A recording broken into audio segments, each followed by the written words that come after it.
Magíster de la Universidad Nacional de Colombia. Sus investigaciones están centradas en la hermenéutica, la filosofía de la cultura y la filosofía política y estética. Es el miembro fundador del grupo de investigación La hermenéutica en la discusión filosófica contemporánea y asimismo es miembro de la Sociedad Colombiana de Filosofía. Actualmente se desempeña como coordinador curricular y docente del Departamento de Filosofía de la Universidad Nacional de Colombia.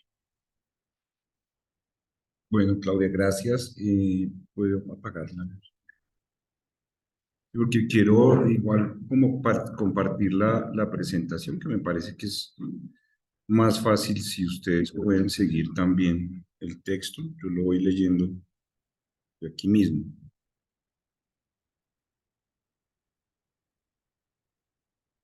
Vamos a cambiar todo un poco de tono después de esta mañana merleau-pontiana, husserliana. Quedé en medio de los merleau-pontianos husserlianos, pero pues me siento bien también con ellos. Pero lo mío es, por supuesto, más desde el lado de Gadamer y como el título ya lo puede indicar, y entonces, pues, sin más voy a leer esto que se llama La fenomenología del preguntar y la experiencia de la alteridad. El planteamiento de la universalidad del comprender constituye uno de los fundamentos centrales de la filosofía hermenéutica de Hans-Georg Gadamer, pero a la vez uno de los más polémicos y malentendidos. Para comenzar a aclarar, habría que señalar que lo universal del comprender, dicho de manera taxativa, reside en el carácter finito que siempre lo acompaña, en un saber de sus propios límites que le es constitutivo y que, como espero mostrar, proviene de su permanente y necesaria confrontación con instancias de alteridad o extrañeza que enturbian sin cesar la transparencia del sentido. De esta forma, el comprender hermenéutico tiene lugar al modo de un saber efectivo al que le es inherente, sin embargo, un no saber insuperable, como una experiencia de sentido que atisba a la vez un ámbito más allá del sentido inaccesible para la comprensión. Esa experiencia ambigua del comprender que tiene siempre lugar en el umbral del sentido y que no es una realización específica de la praxis humana, sino una suerte de estructura universal de la existencia, un existenciario en el sentido heideggeriano, se hace efectiva y gana formas concretas en la experiencia del preguntar. El propósito de esta ponencia, entonces, es examinar este fenómeno de la pregunta como una experiencia de finitud y como confrontación con la alteridad. Para ello tomaremos como base los análisis fenomenológicos de Gadamer al respecto, que expondremos aquí en dos secciones. En la primera de ellas se mostrará de manera global el vínculo entre las nociones hermenéuticas de comprensión y de experiencia, señalando el carácter de finitud que les es propio. En un segundo momento revisaremos la fenomenología de la pregunta que Gadamer presenta en unos breves pasajes de Verdad y Método para determinar desde allí el lugar de la alteridad en la experiencia humana de la comprensión. Primera parte. La filosofía hermenéutica entiende la comprensión como un rasgo inherente a la existencia humana, es decir, no un acto o rendimiento de la conciencia individual, sino un elemento constitutivo del ser del existir. Una estructura ontológica que señala la pertenencia ineludible del Dasein a un espacio de significaciones ya abierto que determina su sí mismo, orienta su praxis y fija su posición general de sentido en el mundo. Comprender desde esta perspectiva indica menos un hacer del sujeto que la evidencia de que la existencia está ya siempre comprendida en un horizonte de significaciones que no es una objetividad externa, sino la sustancia misma de su ser. Ahora bien, para la hermenéutica, la existencia no solo está comprendida en horizontes de sentido que orientan la acción, sino que ella es asaltada por extrañezas que enturbian este horizonte y que quien comprende es capaz de advertir. Los individuos no reiteran sin más los esquemas de sentido que dan inteligibilidad al mundo, sino que pueden advertir las fallas de la comprensión habitual, las grietas que se abren en el mundo de sentido y que representan extrañezas e instancias de alteridad que obligan a renovar el marco de significaciones desde el que se comprende. Esta experiencia de la comprensión se vincula en Gadamer con una ontología general que hace del lenguaje, en tanto ámbito propio de la comprensión, el elemento configurador de lo ente, el ser de lo real. El lenguaje, en efecto, erige el mundo donde tiene lugar la praxis humana, pero permite también la renovación del sentido, que permite hacer frente a nuevas circunstancias ante las cuales los esquemas de significación habituales ya no responden. Distendido así entre la apertura de un mundo de sentido y la constante disrupción del acontecer que lo obliga a modificarse, el comprender aparece entonces no solo como la instalación y aprehensión de un sentido estable, sino como una movilidad en transformación constante. Esta movilidad solo es tal por la emergencia de la alteridad que trastoca todo lo estable y reactiva la circulación del sentido. Con ello, se reviste esta noción de alteridad con su significación ontológica más básica. Se trata de una ontología de grado cero para la cual el comprender es el flujo elemental de sentido que se densifica y espesa, configurando al Dasein y al mundo, pero que genera también en su interior extrañezas y alteridades que lo vivifican y activan su circulación. La alteridad, en este sentido básico, debe entenderse entonces como la negatividad misma del ser.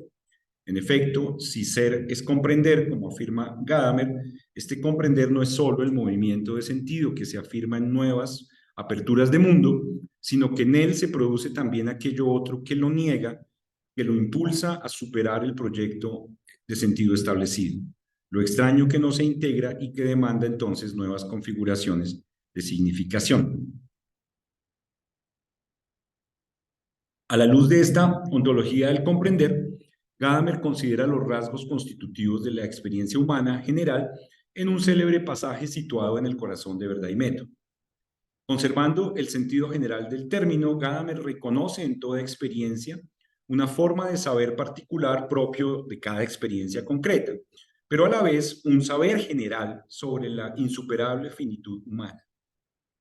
Con esto se avanza, dice Gadamer, hacia un momento cualitativo de la experiencia que no se había considerado, un rasgo ontológico de la misma. Lo que se busca señalar ahora es un conocimiento más profundo, transversal a toda experiencia. No un tipo de aprendizaje peculiar, sino un aprender que va asociado al dolor y desgarramiento inherente a la negatividad de la experiencia. Este aprendizaje Gadamer lo vincula con una percepción de los límites del ser hombre, con la comprensión de que las barreras que nos separan de lo divino no se pueden superar y lo sintetiza en la fórmula de Esquilo, aprender del padecer. La experiencia es siempre experiencia de la finitud humana. En cualquier realización genuina, la experiencia brinda un saber universal acerca de esta condición ontológica del ser humano, un saber acerca del ser mismo de la existencia y de su radical facticidad y finitud.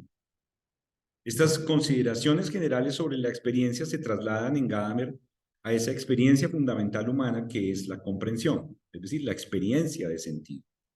Por ello, en el orden expositivo de verdad y método, la comprensión ya no aparece tanto como la aprehensión de verdad del mundo histórico, sino como un reconocimiento de la finitud. La comprensión sabe del sentido, no como un saber objetivo, sino como una familiaridad práctica con un entorno de significaciones, pero a la vez ella es reconocimiento de los límites que rodean la existencia humana y el mundo de sentido en que ella está situada. Con ello, la comprensión se sitúa en una peculiar posición límite. Ella es saber de la finitud, pero también un saber que abre vías para los proyectos del existir.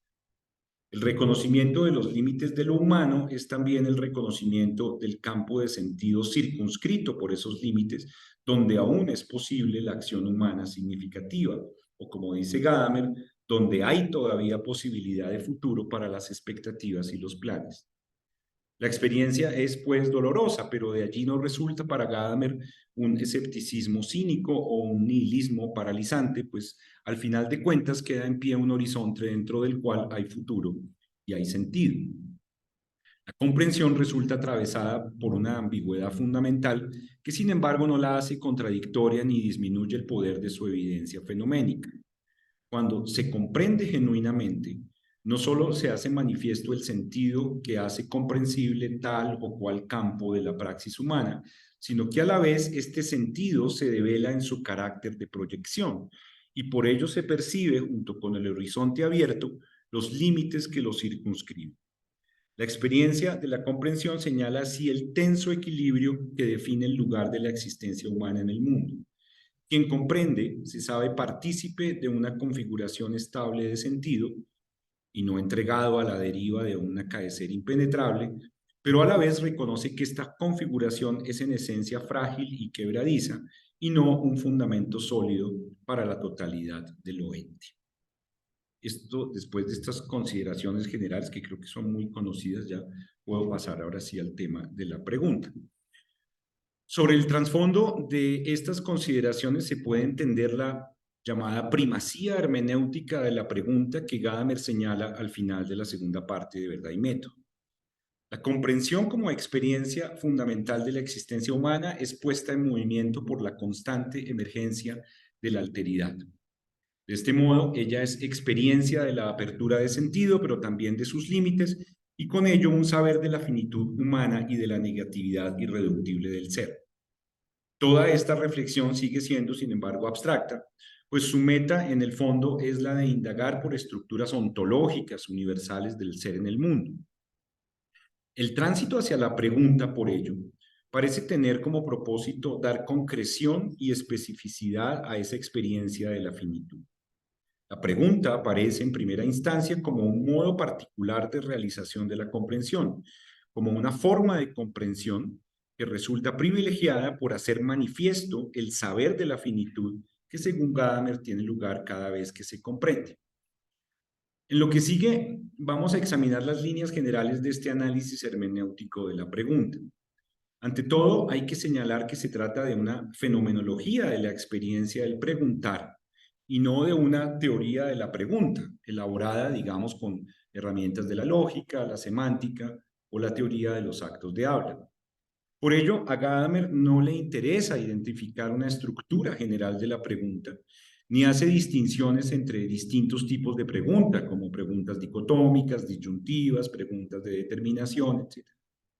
En el contexto de la filosofía analítica de corte lógico y epistemológico, la pregunta se suele entender en la órbita de Frege o de Russell como una función proposicional con una o varias variables. Así, una pregunta como ¿cuándo estuvo Carlos en Medellín? Se deja, ahí se me faltó cerrarla, ¿cuándo estuvo Carlos en Medellín? Se deja reformular como la proposición abierta Carlos estuvo en Medellín en un punto del tiempo T. En términos generales, en esta tradición del pensamiento, la pregunta busca ser reducida a una proposición y por ello, como pasa en Tugendhat y su semántica formal, toda pregunta, al igual que cualquier frase asertiva, cuenta con un contenido proposicional que puede afirmarse o negarse. En última instancia, lo que desde esta perspectiva resulta interesante en una pregunta es la respuesta que a ella podemos darle, es decir, el hecho objetivo que puede señalarse como su respuesta. Este resulta ser el criterio para distinguir entre preguntas con sentido, que son comprensibles, y preguntas sin sentido. Para las primeras, se sabe lo que sería el caso de una respuesta verdadera. Es decir, puede que no sepamos su respuesta, pero sabemos el método que debemos emplear para buscarla. Piénsese, por ejemplo, en preguntas como ¿cuál es la causa del cáncer? ¿Qué es la pobreza? O incluso preguntas más complejas como ¿qué es la justicia? En todos estos casos, la mirada positivista se interesa por el hecho o la verdad objetiva que serviría de respuesta. Si una pregunta no permite avisorar la respuesta ni el camino para buscarla, se trata de una pregunta sin sentido, como es el caso de todas las proposiciones metafísicas, la pregunta por el sentido de la vida o la célebre pregunta por el sentido del ser. Pues bien, el análisis hermenéutico de la pregunta va en otra dirección, fundamentalmente porque no comparte con el enfoque analítico su ontología de base, según la cual la realidad se fundamenta en hechos objetivos y el conocimiento verdadero consiste en las proposiciones afirmativas que los expresan. Si por el contrario la hermenéutica comprende el ser de lo real como un espacio móvil de sentido, como una apertura de relaciones de significación que admite distintas concreciones, Entonces, no es la proposición afirmativa, que tan solo describe una constelación fija y objetiva de hechos, la que permite aprehender la riqueza de posibilidades y de permutaciones de verdad que conforman el tejido denso y móvil del mundo. La hermenéutica encuentra así en la fenomenología el modo de acceso a la verdad, una manera de auscultar las relaciones de significación vigentes en el mundo que articulan nuestra experiencia y una forma de ir penetrando en las capas más profundas de sentido del horizonte de nuestra praxis. Por esta razón, para el caso que nos concierne, es decir, el caso de la pregunta, no se trata en la hermenéutica de hacer una taxonomía o clasificación de las proposiciones interrogativas, ni de examinar el tipo de hecho o contenido proposicional al que las preguntas señalan. Aquí se indaga por aquello que ocurre cuando se pregunta, por el tipo de experiencia que hacemos cuando formulamos o comprendemos una pregunta, y esto mucho antes de dar respuesta a ella. Se trata, pues, de una fenomenología del preguntar que se queda en la pregunta, que examina la experiencia misma que hacemos cuando preguntamos en lugar de reconducirla rápidamente hacia la respuesta.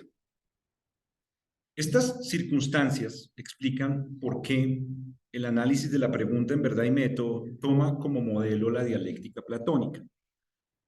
En efecto, la pregunta que es objeto de este pasaje es el socrático TST, con el que Sócrates suele interpelar e importunar a los jóvenes atenienses.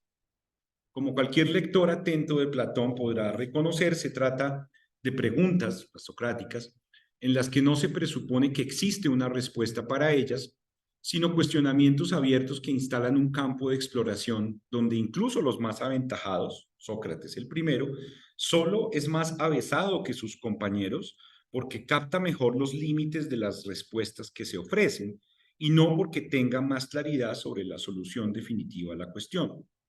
En otras palabras, las preguntas de este tipo no se orientan necesariamente hacia una respuesta última, hacia una proposición que cancele la duda y la pregunta, sino que se entienden mejor como invitaciones a seguir preguntando.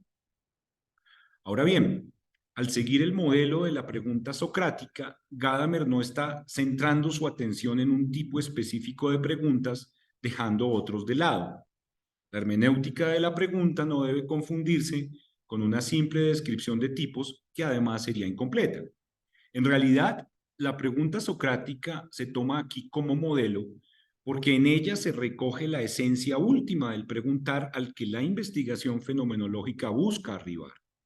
Se trata por ello de la forma más radical del preguntar, una donde el cuestionamiento no toma pie en una simple confusión o malentendido, pero tampoco en una carencia de sentido que habría que llenar. Las preguntas por la causa del cáncer o por la definición de la pobreza que mencionamos antes no tienen esta radicalidad porque ellas se fundan en presupuestos reconocidos que las orientan con claridad hacia una respuesta. La primera, por ejemplo, asume ya ciertos métodos de investigación y criterios de validez para las posibles respuestas. Y la cuestión de la pobreza parte de un reconocimiento más bien amplio de las dimensiones que constituirían el fenómeno. Para decirlo en nuestros términos, este tipo de preguntas surgen en medio de un horizonte de significaciones estable y aceptado que en algunos puntos se rarifican. Emergen como parajes sombríos de una apertura de sentido que pueden en principio ser clarificados. Serían preguntas, digamos, normales. Ocurren dentro de un horizonte ya establecido. La pregunta socrática, por el contrario, no se apoya en estas referencias de significación ya abiertas y establecidas, no surge como un interrogante apenas momentáneo que se cancelaría luego al retomar los prejuicios aceptados que le dan respuesta, sino surge justamente como un cuestionamiento profundo de estos prejuicios que no deja en pie ninguno de estos supuestos y que se instala por ello en el borde de las verdades comúnmente aceptadas, en el límite que circunscribe el horizonte de sentido. En ese sentido, ellas representan no un tipo específico de preguntas, entre otros tipos posibles, sino la esencia más profunda de todo preguntar. Ellas invitan a quien interpelan no a la reiteración protocolaria de las presunciones de sentido habituales, sino a avanzar hasta el límite donde estos supuestos develan su ausencia de fundamento y donde el interrogar es un genuino interrogar que sacude el horizonte abierto de sentido y no un simple artilugio para asegurarlo, como ocurre con las preguntas retóricas o las preguntas pedagógicas. Preguntas retóricas, dice Gadamer, en realidad no son preguntas, y las preguntas pedagógicas, pues es más bien un artilugio donde el que pregunta ya sabe la respuesta, ¿no? Como en el caso de una situación de examen ordinario. El análisis gadameriano de la pregunta es fenomenológico justamente porque se propone avanzar por detrás de todos los prejuicios y verdades habituales que se introducen corrientemente y que suspenden lo cuestionable en la comodidad de una respuesta hasta ese límite último donde el preguntar es genuino preguntar, hasta aquel umbral del sentido donde quien pregunta hace la experiencia de asistir al momento de una apertura desde un fondo inacible que se retrae. En ese orden de ideas, cualquier pregunta, incluso el tipo de preguntas más bien científicas que hemos ilustrado y para las cuales parece claro el sentido de su respuesta, puede reconducirse, ablandando sus certezas, hasta ese ámbito último de cuestionabilidad, que es el terreno propio de la dialéctica de Platón. La hermenéutica de Gadamer se propone también acceder a ese terreno, desmontando fenomenológicamente las capas que suspenden la experiencia humana de preguntar para hacer emerger aquella cuestionabilidad originaria que siempre nos rodea y potencialmente nos interpela.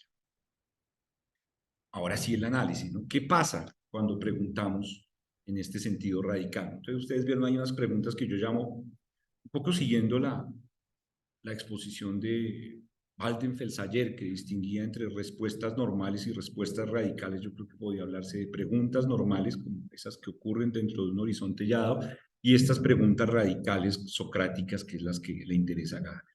¿Qué pasa pues cuando preguntamos en ese sentido radical? Como se señaló en la pregunta, Gadamer reconoce los rasgos propios de una auténtica experiencia. Ante todo, ese saber de la finitud que gana ahora contenido efectivo con la pregunta.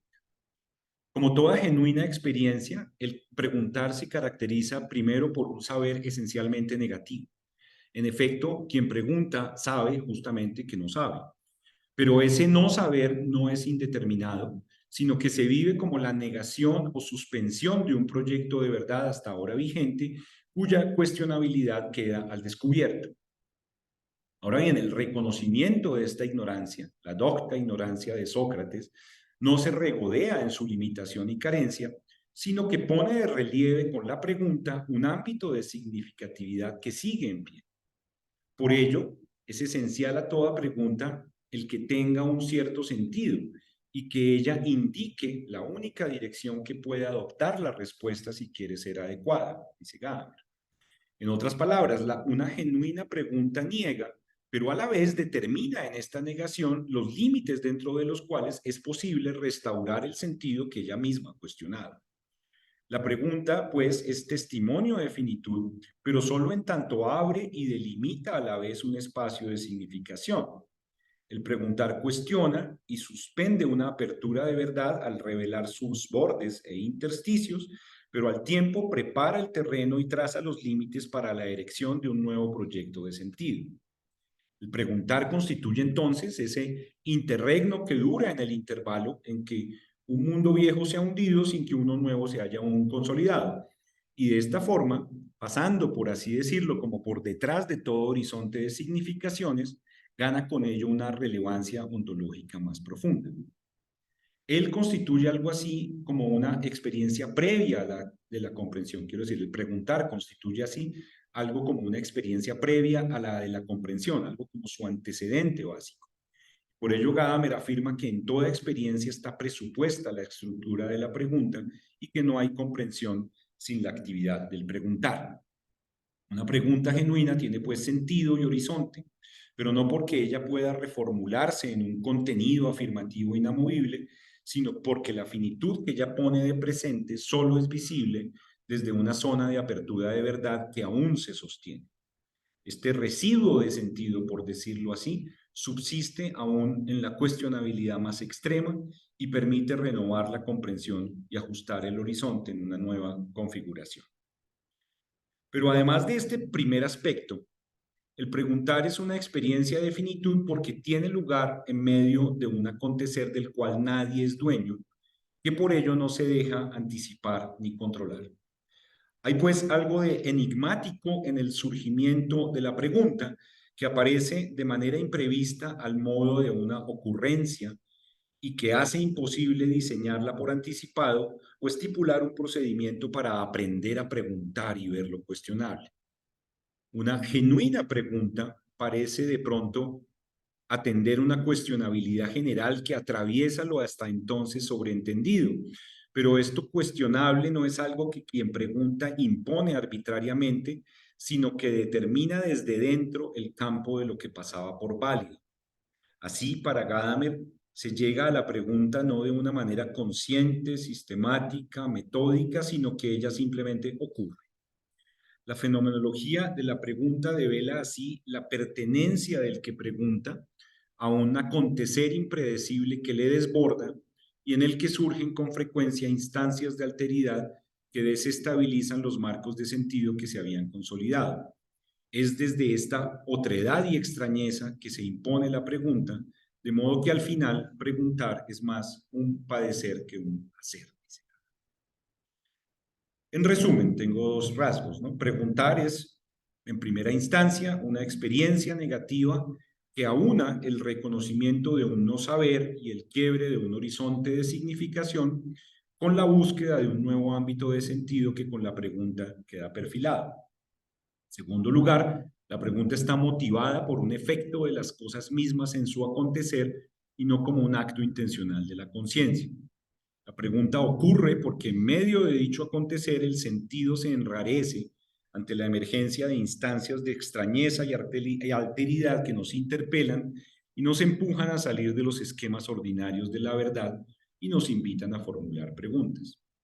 Con esto ya es claro en qué medida la pregunta encarna la experiencia originaria a la raíz de toda comprensión. Ella hace visible en formas concretas la finitud del espacio de sentido que nos constituye y que se manifiesta no tanto como efecto de nuestras imperfectas capacidades cognitivas, sino como producto de la realidad misma en cuyo devenir nacen sin cesar figuras de lo extraño e ininteligible. Más allá, sin embargo, de esta configuración de comprensión, pregunta, finitud, alteridad, la fenomenología de Gadamer pone en evidencia un tercer rasgo del preguntar que me parece que ha sido normalmente desatendido, y ahí es donde quisiera, para finalizar, llamar la atención. Se trata de un aspecto que concierne a la realización misma de la experiencia de la pregunta, que se podría formular diciendo que un genuino preguntar envuelve a los que conversan rompiendo la distancia que los separa. En eso, en efecto, la praxis del preguntar se diferencia de la argumentación en paralelo o del simple intercambio de opiniones. Cuando alguien argumenta frente a mí o trata de convencerme de su opinión, es siempre posible comprender dicha opinión sin necesidad de reconocerla como válida. En cambio, cuando el otro encuentra una pregunta y la pone enfrente en el diálogo, no es posible comprender esa pregunta sin hacerla propia, es decir, sin compartirla. En otras palabras, cuando comprendo verdaderamente la pregunta de otro, es porque yo también ya la tengo, porque ya vi lo cuestionable que ella señala y ahora me asalta y concierne la duda que ella abre. En ese sentido, es posible decir, comprendo tu opinión, pero no la comparto, pero en cambio no parece posible decir, comprendo tu pregunta, pero no la comparto. Pues si la pregunta se comprende realmente es porque ya se ha hecho visible las rupturas de sentido que ella señala y ese reconocimiento ya me afecta. Por eso dice Gadamer, comprender la cuestionabilidad de algo es en realidad siempre ya preguntar. Y señala también, comprender una pregunta quiere decir preguntarla. Con esto es evidente que un auténtico preguntar elimina la distancia que separa a los interlocutores apertrechados en sus opiniones particulares y los pone bajo la dirección del asunto mismo sobre el que habla. O dicho de otra manera, que la pregunta anula el intercambio paralelo de argumentos, pues coloca en el centro el asunto mismo que los convoca y cuyo campo de significatividad se muestra con la pregunta fracturada. Preguntar es, pues, hacer experiencia de la finitud humana y entregarse al acontecer del sentido, donde se quiebran las referencias de significación generales con alteridades que motivan otras preguntas y renuevan la comprensión.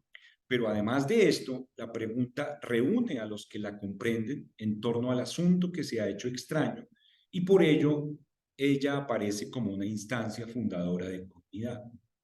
Este último aspecto de la pregunta es quizás el decisivo para la hermenéutica. En él se hace evidente el movimiento integrador del comprender que Gadamer suele ilustrar con la metáfora de la fusión de horizontes, pero que de manera más básica vemos ahora que se impulsa a través de la experiencia compartida del preguntar.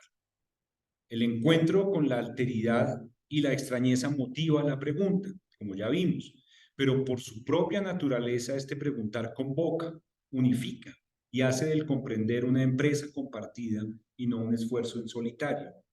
A través del preguntar soportamos juntos el embate del sinsentido.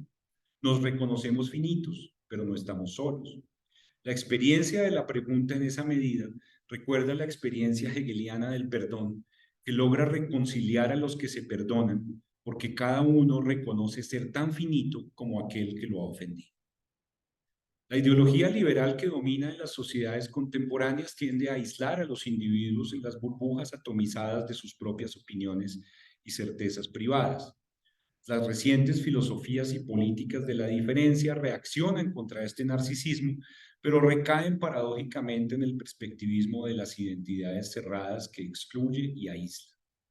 La hermenéutica, en cambio, hace de la comprensión una potencia unificadora, pero no porque ella haga evidentes verdades universales, sino porque el encuentro con la alteridad que está a la base nos congrega en torno al reconocimiento de nuestra finitud insuperable.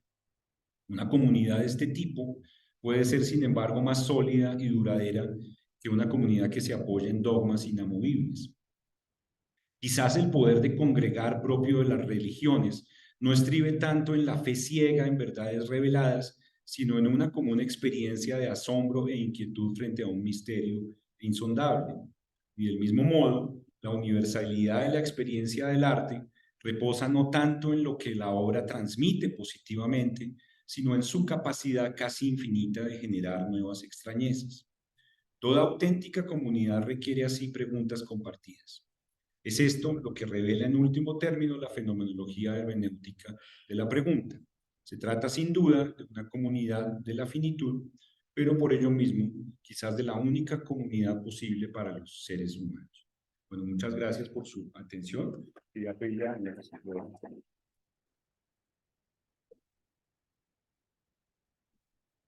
Bueno, muchas gracias, Luis Eduardo. Y si tienen alguna pregunta y está el chat abierto, sabemos si hay preguntas por parte de los asistentes que nos están viendo por internet. Por el momento no se ha reportado nadie, pero ¿puedo yo aprovechar el desorden mientras alguien, o no sé si alguien presencial, Pues sí, inicia tú, inicia tú. pero si hay alguien presencial, No, todavía no, estamos dale, pensando. ok. Pensando. Eh, muchas gracias. No se impone. Ese es el punto. Mira, bueno, si por aquí hay alguien, Sara Ángel aparece. Entonces, no sé si le damos, déjame un momento, yo la habilito para que pueda para que pueda encender su Listo, micrófono. ya está. Ay, dale, gracias. Sara, puedes encender tu micrófono o tu cámara, lo que quieras. Muchas gracias. Buenos días para todos. Bueno, en primer lugar, me encantó esta ponencia del profesor. Me quedan muchas preguntas, mucho para pensar, pero puntualmente quisiera referirme a un problema que yo encuentro en, en general en el marco del lenguaje justamente que se maneja al interior de las diferentes disciplinas. Eh, y, y bueno, creo que eso plantea pues un problema aplicable en este caso pues también para la hermenéutica. Y es que, como él lo señalaba, mm, pues en la contemporaneidad aparece siempre esa necesidad de irse a la especificidad del lenguaje, eh, bueno, para tratar algún asunto, y eso cierra posibilidades de análisis, ¿cierto? Y de conversaciones y de construcción de sentidos, pero también ocurre dentro de la fenomenología y dentro de la hermenéutica. Entonces, mi pregunta es si en realidad él considera que es posible superar esa dificultad. ¿Por qué lo digo? Porque regreso a eso, ¿cierto? Toda disciplina está enmarcada dentro de un conjunto de conceptos que ya de entrada limitan la comprensión y por ende también las preguntas que surgen. Entonces, me parece muy bonita la propuesta de hermanar, digamos, o de unificar o de crear comunidad a partir de la apertura, pero al mismo tiempo lo encuentro como una utopía. Entonces, quisiera saber si él ha pensado en alguna posible solución, pues, a esto que nos afecta en las diferentes disciplinas y que no permite muchas veces construir, justamente porque nos vamos a la precisión de un término, de un concepto. Es eso. Muchas gracias. Sí, bueno, gracias, Sara. Yo veo como dos preguntas, ¿no? Como por lo menos dos capas distintas allí. La primera, me imagino que cuando usted se refiere como a campos disciplinares, supone en efecto como campos del saber o disciplinas distintas que, digamos, se consolidan alrededor de una conceptualidad que es aceptada, transmitida y que por lo tanto como usted dice, como que tratan de fijar y especificar más bien un lenguaje que se vuelve a veces rígido. Yo creo que en efecto es así, ¿no? Es decir, un poco como Heidegger hablaba de ontologías regionales que solo tienen lugar porque en efecto dentro del campo del ente se han acotado algunos conceptos básicos que fijan el campo sobre el cual se va a trabajar, ¿no? El campo de fenómenos, qué sé yo, la biología parte de definir vida, organismo, etcétera, ¿no? Y gracias a esas definiciones aceptadas y esos conceptos estrictos, pues puede trabajar. Yo creo que en efecto esto es parte del trabajo de esas disciplinas y es normal que el lenguaje se solidifique en esos casos, ¿no? Precisamente parte del lenguaje es justamente que pueda como fijar un terreno más o menos estable, fenoménico a través del lenguaje para poder, digamos, hacer su trabajo allí sobre una base de estabilidad, ¿no? Eso, digamos, no tiene ningún problema con la hermenéutica, eso es un campo propio de las disciplinas científicas. Ahora, la hermenéutica, como pensaba Heidegger, va por detrás de esas ontologías regionales a una ontología más general. Y en el caso de Gadamer, uno diría que más allá de esos lenguajes particulares que son como sólidos, por decirlo así, él trata es de mirar el ser del lenguaje como esa movilidad de sentido. Entonces, en principio se trataría como de una investigación filosófica que va más de base, pero digamos, para tratar de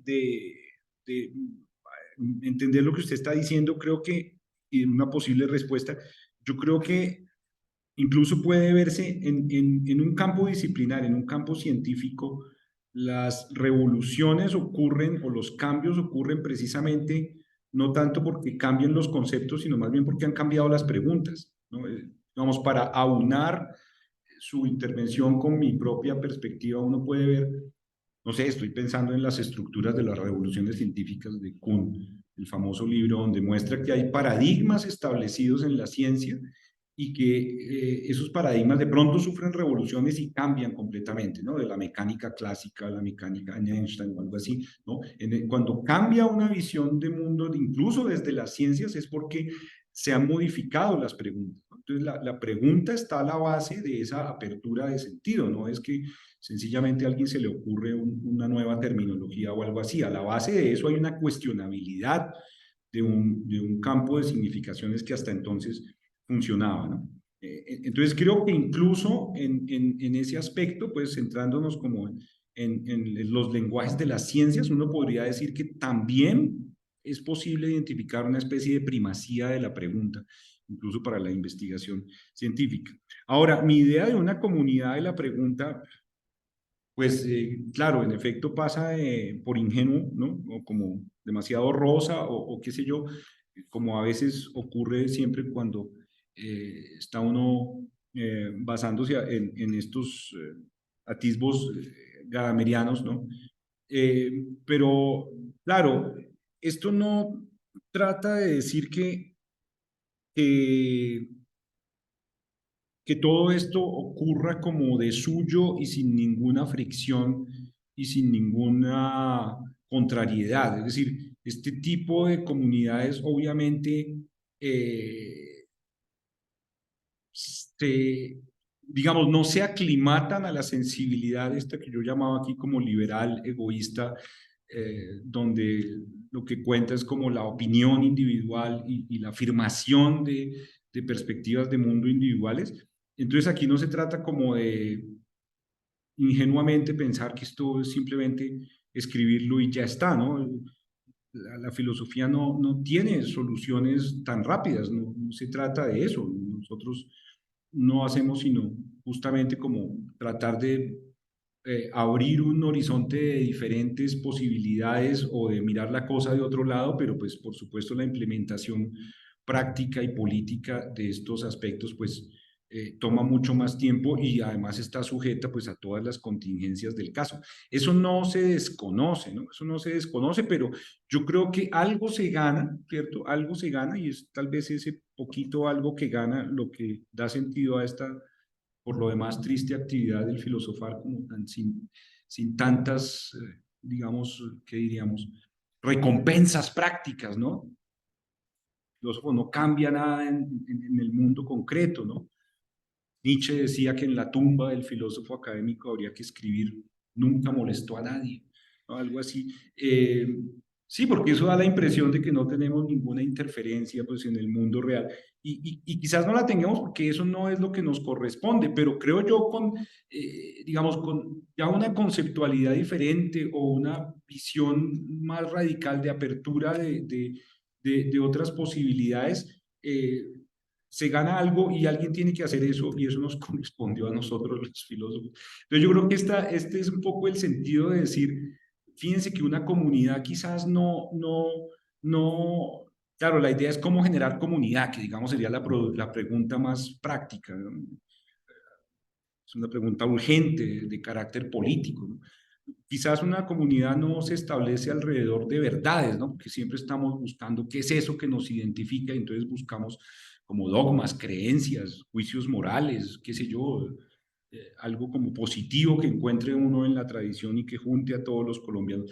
Y tal vez de pronto es como bueno decir, y quizás son más bien ciertas inquietudes, ¿no? Por eso mis observaciones últimas, ¿no? Sobre la religión y el arte, ¿no? Las comunidades religiosas o la comunidad que genera la experiencia artística no requiere de verdades y dogmas positivos, sino más bien es una inquietud lo que junta a esas personas, ¿no?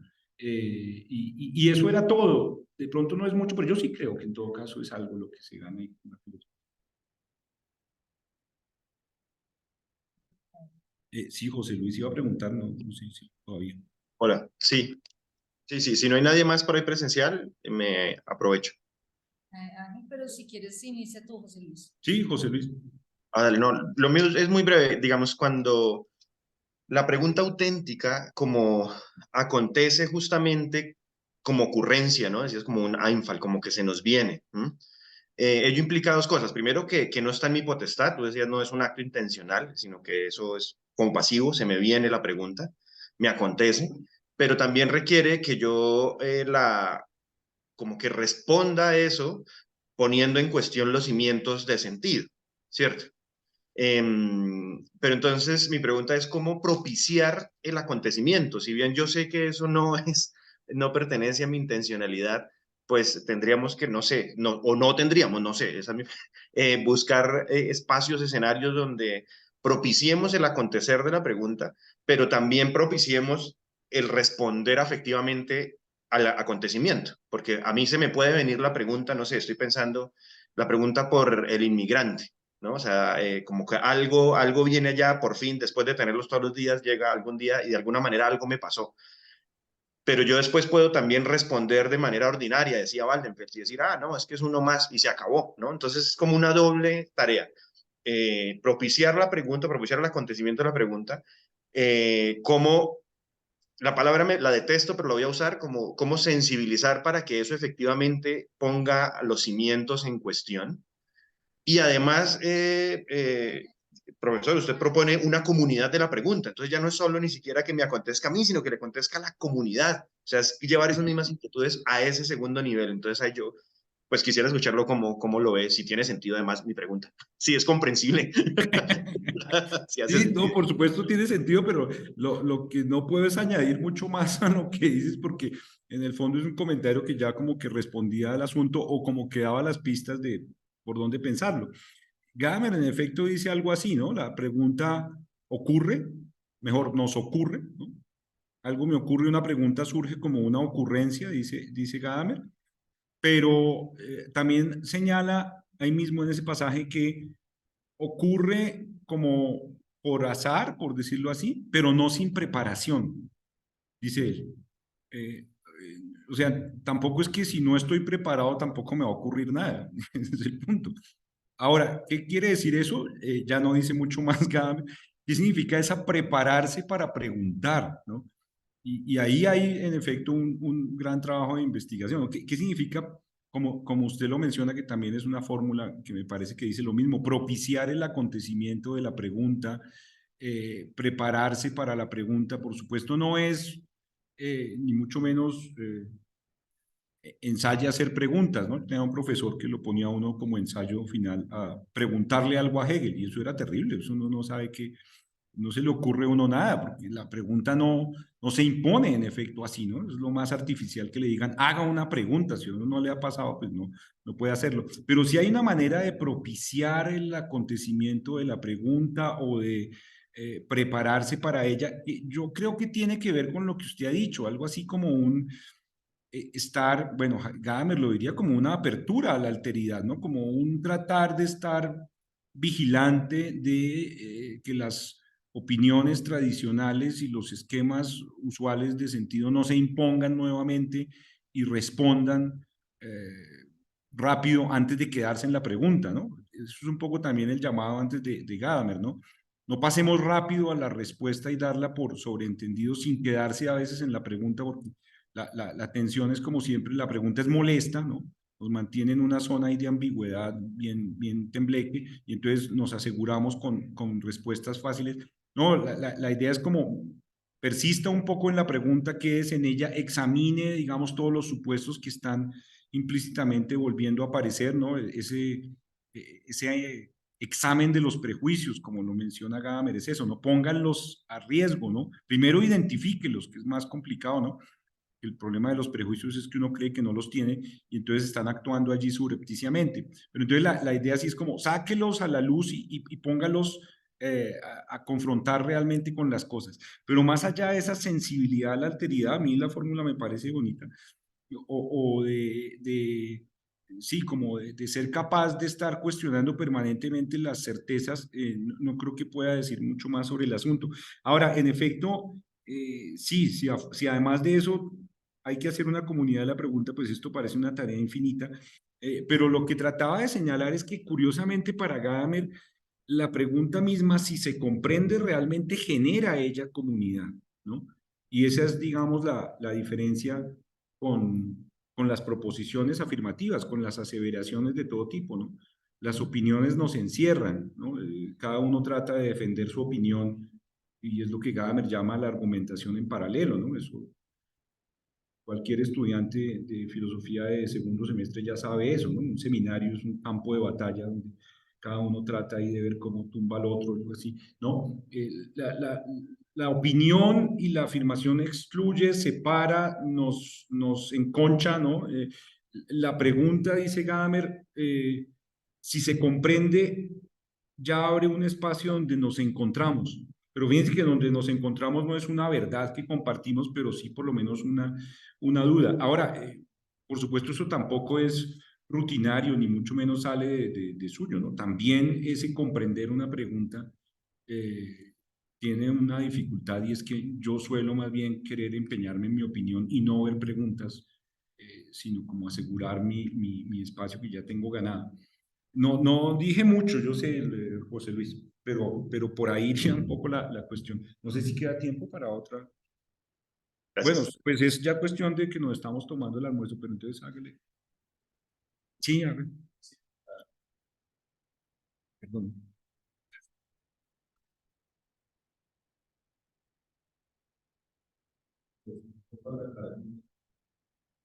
La, la primera pregunta que tenía que ver con la última, y es que es la pregunta, digamos, esto que mencionaba ahorita, como prepararse o algo así, y pensaba que la pregunta requiere algo así como llamado saber preguntar. Es como una formación para preguntar. Debe haber algo que me provea suelo para preguntar. Estoy pensando que la pregunta en todo caso supone un suelo, no ya de la respuesta, pero sí un suelo se proyecta la misma pregunta, que es, pero no verdades específicas como hechos objetivos, no, analítica y tal, pero sí una proyección hacia algo que es susceptible de considerarse verdad. Es decir, debemos en algún sentido creer que la pregunta puede ser atendida.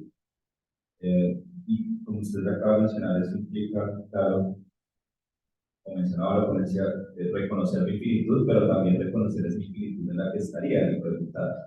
En todo caso, se trata de que no se cierre ese campo, sino que parece abrirse más. Pero igualmente tengo esto como, por un lado, si uno podría hablar de algo así como una formación, una preparación para la pregunta. Más allá de la discusión de la propia sentido, aquella que realmente puede abrir. Y una última pregunta, no sé muy bien ni siquiera cómo hacerla, pero esto último que usted menciona sobre la religión y el arte parece particular que me incluye al final con tu respuesta de una comunidad de la pregunta o algo así. No sé, estoy pensando que esos son como tres momentos conocidos para nosotros. Que sí, estoy pensando como, ¿por qué religión, arte? Y ahora, esta es la pregunta. Si es por ese lado, finalmente.